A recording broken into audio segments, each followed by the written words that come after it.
5 kilometre के अंतराल पर समई टोल में ये बरसों से पुल ध्वस्त था और आवागमन में काफ़ी कठिनाइयाँ होती थी। इस पुल के शिलान्यास और पास कराने के लिए सबसे पहले मैं अपने बिहार के उप मुख्यमंत्री और इस विभाग के जो मंत्री है आदरणीय तेजस्वी प्रसाद यादव जी, उनको मैं धन्यवाद देना चाहता हूं। मैं बाजपट्टी के तमाम जनता, मतदाता एवं अपने ओर से भी कि ऐसे महत्वपूर्ण पुल का उन्होंने जो स्वीकृति दी है, इसके लिए वो धन्यवाद के पात्र हैं। और यही पुल नहीं, हमारे विधानसभा क्षेत्र में कई सड़क और पुल पुलिया जो माननीय उप मुख्यमंत्री जो ग्रामीण कार्य विभाग के भी मंत्री हैं और पथ निर्माण विभाग के भी मंत्री हैं, उनके द्वारा स्वीकृति मिली है। और इस पुल बनने से इस इलाके के खास करके दूसरे प्रखंड के भी सुरसन चरौद प्रखंड के आवागमन इस होकर अवरुद्ध था। इस पुल बन जाने से सब लोगों को कठिनाइयाँ दूर होगी और जो दूर 20 किलोमीटर करीब 20 किलोमीटर दूर होकर और घूम कर जाते थे, उनको शायद अब डायरेक्ट 2-4-5 किलोमीटर बाजपट्टी में पहुँच जाए। दो लोगों की मौत हो चुकी है इस पुल में। नहीं, 2 लोगों की नहीं, कई लोगों की मौत हुई है। परसों एक ही घटना हुआ इस होकर जो खास करके जो इस रोड से कभी कभी गुजरते थे, नहीं देखे हुए लोग अगर पुल के नीचे चचरी पर जाने के बाद कई लोगों की मौत भी हुई है। मैं जो मृतक के परिजनों हैं उनके प्रति सांत्वना भी व्यक्त करना चाहता हूं। जो घटना हुई उनके परिवार के साथ मैं खड़ा हूं और अपने नेता आदरणीय तेजस्वी प्रसाद यादव जी को इसलिए बधाई देना चाहता हूं। ये अभी फिर 16 सड़क की स्वीकृति RWD के जो मेंटेनेंस विभाग से होती है, फिर कल उसका टेंडर भी निकल चुका है। इसलिए हमारे विधानसभा क्षेत्र में एक भी सड़क और पुल का जो निर्माण है, हाई लेवल पुल, अभी बाजपट्टी में एक हमारे यहाँ और महत्वपूर्ण मधुबन बाजार में जो पुल है उसकी भी DPR बनकर विभाग में चला गया है। संभवतः इस वित्तीय वर्ष में हम चाहेंगे अपने नेता से कहकर आदरणीय तेजस्वी प्रसाद यादव से उसकी भी पुल की स्वीकृति हो और जल्द पुल का निर्माण हो। आखिरकार करीब 4 साल इस पुल के लिए इंतजार लोगों को करना पड़ा, क्या कारण? देखिए, सरकार बनी, हम लोग उस समय भी विधानसभा में विधायक चुने जाने के बाद विधानसभा में मैं बड़ी मुस्तैदी से इस पुल के लिए मांग उठाया। और हम लोग के तारांकित प्रश्न होता है, ध्यानाकर्षण प्रश्न होता है, अल्पसूचित होता है और शून्यकाल होता है। सभी प्रश्न में और संकल्प होता है, और संकल्प में जो चीज़ दिया जाता है उसके बाद अगर वापस नहीं लिया जाता तो वैसे क्वेश्चन को निरस्त कर दिया जाता है। कई बार मैंने क्वेश्चन किया। संजोग से इस गठबंधन में माननीय मुख्यमंत्री आदरणीय नीतीश कुमार जी के नेतृत्व में हमारे नेता आदरणीय तेजस्वी प्रसाद यादव जी इस विभाग के मंत्री बने, तब इस पुल की स्वीकृति मिली है। इसलिए उनको मैं कोटि कोटि धन्यवाद बाजपट्टी की जनता की तरफ से देना चाहता हूँ। गुणवत्ता का क्या पैमाना होगा? पूरी तरह गुणवत्ता हो सकता है, पुल कैसे पूरी तरह गुणवत्तापूर्ण होगा। और गाँव कहीं भी सड़क पास होती है और सड़क का निर्माण होता है तो सबसे पहले हम यहाँ कम आएंगे, लेकिन यहाँ के ग्रामीण जो लोग हैं, लोकल जो लोग हैं, उनको भी मुस्तैदी रखना चाहिए।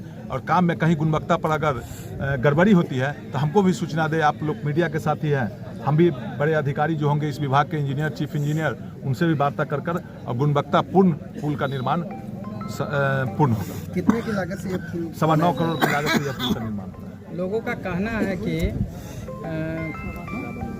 क्या यह पुल भ्रष्टाचार की भेंट नहीं चढ़ेगी? देखिए, भ्रष्टाचार कहीं न कहीं हम सब लोग की कमी रहती है। जो हम लोग मुस्तैद नहीं रहते हैं, ये सब आपकी पैसा है।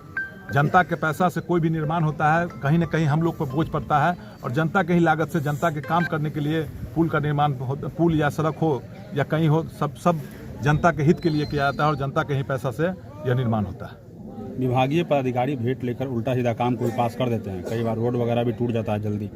तो नहीं, क्या अभी एमआर चाहे किसी भी रोड का एक सरकार के द्वारा लिया गया है फैसला, जो कोई भी संवेदक के द्वारा अगर रोड का निर्माण होता है और टेंडर होता है, उसको 5 वर्ष उसको रख रखाव उसी को करना है, उसमें टेंडर में इंक्लूड रहता है।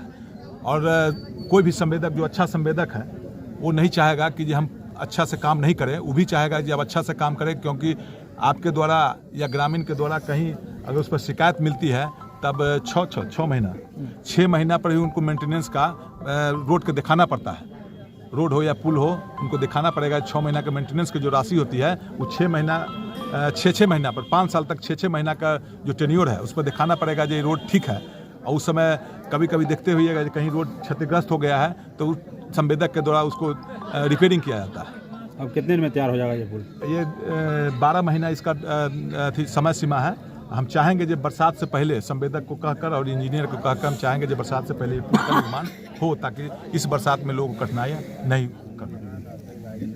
क्या कहना चाहेंगे? पुल का शिलान्यास हुआ क्या? सबसे पहले हम अपने माननीय विधायक मुकेश जी को धन्यवाद देना चाहते हैं कि हमारे नेता आदरणीय तेजस्वी यादव, जो इस विभाग के पथ निर्माण के मंत्री भी हैं, उनसे पुल को जो वर्षों से लंबित पुल था उनको लाने का काम किया है। हम अपने तरफ से बाजपट्टी के सभी जनता के तरफ से इनको पहले धन्यवाद देना चाहते हैं, साथ ही अपने नेता को धन्यवाद देना चाहते हैं। ये जो पुल है लाइफ लाइन है बाजपट्टी का, जो चौरौद से जोड़ता है, सोरसंड से जोड़ता है, पुपरी से जोड़ता है, साथ ही अंतर्राष्ट्रीय बॉर्डर नेपाल के भिट्ठा मोड़ से जोड़ता है। इसलिए इस पुल को बनने से लगभग 50-60 हज़ार जनता को फ़ायदा है। इसलिए पुनः हम विधायक जी को बहुत बहुत धन्यवाद देते हैं, साथ ही अपने नेता को धन्यवाद देते हैं। पुल का जो पिलर है, पिछली बार जो पुल गिरा था वो इसी कारण से गिरा था कि उसके जड़ में से लोग, स्थानीय लोग मिट्टी खोद लिए थे। तो उससे क्या कहना चाहेंगे लोगों को कि नया पुल बनेगा फिर मिट्टी खुदवा दिया जाएगा अवैध तरीके से? क्या कहते हैं बताइए। नहीं, देखिए, अभी जो पुल बनने जा रहा है पाइल पुल है, जो मिनिमम 80 मीटर नीचे तक जाता है। पहले फाउंडेशन था, जो माननीय पूर्व सांसद थे, जो 91 में नवल किशोर राय जी सांसद हुए थे, तो सबसे पहले इसी इलाका में वही पुल देने का काम किए थे। और लाइफ लाइन वही बहुत वर्षों से हम लोग बच्चा थे तो रसलपुर हम लोग क्रिकेट मैच खेलने जाते थे, रसलपुर स्कूल में तो पुपरी होकर जाना पड़ता था, या साइकिल से हम लोग चौड़िए थाल में पैंट उठा के जाना पड़ता था। तो सबसे पहले नवल किशोर राय का देन है, वो तो नहीं रहे स्वर्गीय नवल किशोर राय जी, उनको भी लाइफ लाइन से 6 पंचायत को जोड़े थे, इसलिए वो भी धन्यवाद के पात्र थे। और उस समय विभागीय काम हुआ था, तो उस समय हमको लगता है कि 11-12 लाख का मात्र ही पुल था, 11-12 लाख का पुल था, ओपन फाउंडेशन था, और जितना अगल बगल है सब निजी ज़मीन है। ये तो है नहीं कि बिहार सरकार है कि आप उसको रोक दीजिएगा मिट्टी खोदने से, सबका निजी ज़मीन है। लगभग उसमें वहाँ पर 99% निजी ज़मीन है। तो उस कारण से लोग अपने निजी ज़मीन में किए, प्रशासन ध्यान नहीं दिए, वो पुल का लागत कम था और पानी का प्रेशर ज़्यादा था।